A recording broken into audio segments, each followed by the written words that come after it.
స్తోత్రం యేసయ్యా. ప్రియమైన దేవుని బిడ్డలారా, క్రీస్తు నామములో మీ అందరికీ సమాధానం కలుగునుగాక.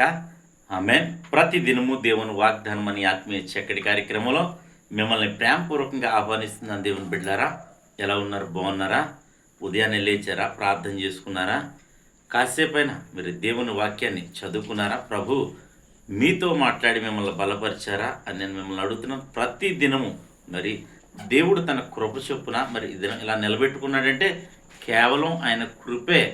ప్రతిదినం ఈ వాగ్దానాలు మీకు అందిస్తున్నానంటే ఇది కేవలం దేవుని కృపే కనుక. ప్రియమైన దేవుని బిడ్డలారా, ప్రతి ఒక్కరూ మరి దేవునికి దగ్గరగా జీవించడానికి, ఆయన సన్నిధిలో ప్రార్థన చేయడానికి, అలాగే మరి ఆత్మీయంగా బలపడాలి, విశ్వాసంలో బలపడాలి.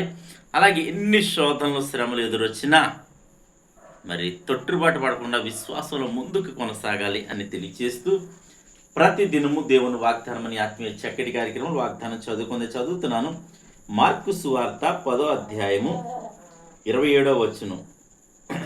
యేసు వారిని చూచి, ఇది మనుషులకు అసాధ్యమే కానీ దేవునికి అసాధ్యము కాదు, దేవునికి సమస్తమును సాధ్యమే అని. నేను దేవునికి స్తోత్రం. ఇక్కడ మరి చాలా చక్కటి మరి వాక్యము ద్వారా ప్రభు మనతో మాట్లాడుతున్నాడు. ఇక్కడ ఏమంటున్నాడంటే ఇది మనుషులకి అసాధ్యమే కానీ దేవుడికి అసాధ్యం కాదు. ఎట్టి పరిస్థితి అయినా నీ జీవితంలో, అది వ్యాపారం కావచ్చు, వ్యవసాయం కావచ్చు, అనారోగ్యం కావచ్చు, వ్యాధులు కావచ్చు, మరి ఏ పరిస్థితులైనా సరే మరి మనుషులకి ఇది అసాధ్యం, దాని నుంచి బయటపడడం. అయితే ఇక్కడ నా ప్రభు ఏమంటున్నాడో తెలుసా?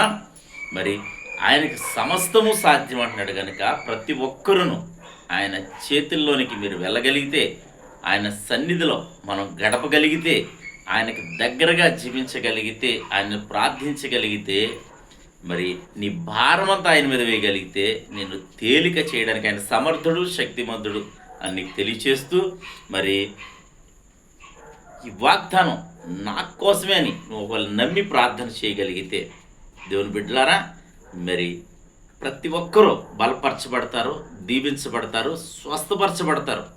ఎందుకంటే ఆయన సన్నిధికి వచ్చే వారిని నేను ఎంత మాత్రమును త్రోసివేయనని మరి దేవుని వాక్యం సెలవిస్తుంది కనుక ప్రతి ఒక్కరూ మరి ధైర్యం తెచ్చుకోండి, విశ్వాసం ఉంచి ప్రార్థన చేయండి. దేవుడి మాటలు దీవించునుగాక. ఆమెను ప్రార్థన చేసుకుందాం. స్తోత్రము తండ్రి, వందనాలు యేసయ్యా. ప్రతి దినము దేవుని వాగ్దానం అని ఆత్మీయ చక్కటి కార్యక్రమంలో తండ్రి మీరు ఇస్తున్న వాగ్దానం బట్టి స్తోత్రాలు.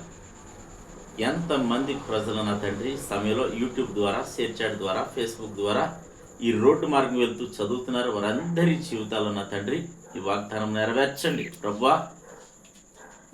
నాకు కలిగిన పరిస్థితులు బట్టి నాయన, అందరికీ కలిగిన పరిస్థితులు బట్టి ప్రతి ఒక్కరము నాయన కలవరపడవచ్చు నా తండ్రి, నాయన భయపడవచ్చు. అయితే నాయన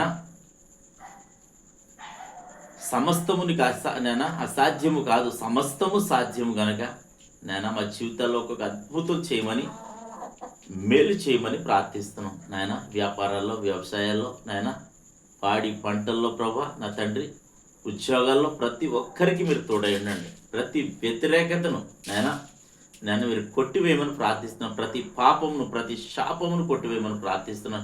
యవనస్తులు ఉన్నారు ప్రభా, అనేకమైన వ్యసనాలకు గురై పాడైపోయిన స్థితిలో వారు అందరినీ బలపరచమని ప్రార్థిస్తున్నాను. చదువుకుంటున్న బిడ్డలకు తోడేయండమని ప్రార్థిస్తున్నాం ప్రభా. నీకు వందనాలు. గర్భఫలం నుండి గర్భఫలాలు దయచేయమని, మా గ్రామాన్ని, మా రాష్ట్రం, మా దేశాన్ని కాచి కాపాడమని, మా సరిహద్దుల్లో నెమ్మదిని దయచేయమని నాయన, మా భారతదేశంలో ఉన్న ప్రతి ఒక్కరిని మీరు దీవించమని, ప్రతి ఒక్కరినైనా మంత్రులను, అధికారులను, రాజులను ప్రభా నేను పారిశుద్ధ్య కార్మికుడు మొదలుకొని ఉన్నతమైన అధికారుల వరకు ప్రతి ఒక్కరిని వారి యొక్క నేను స్థానాల్లో, స్థితిలో ప్రభా మీరు దీవించి ఆశీర్వదించమని ప్రార్థిస్తున్నాం ప్రభా.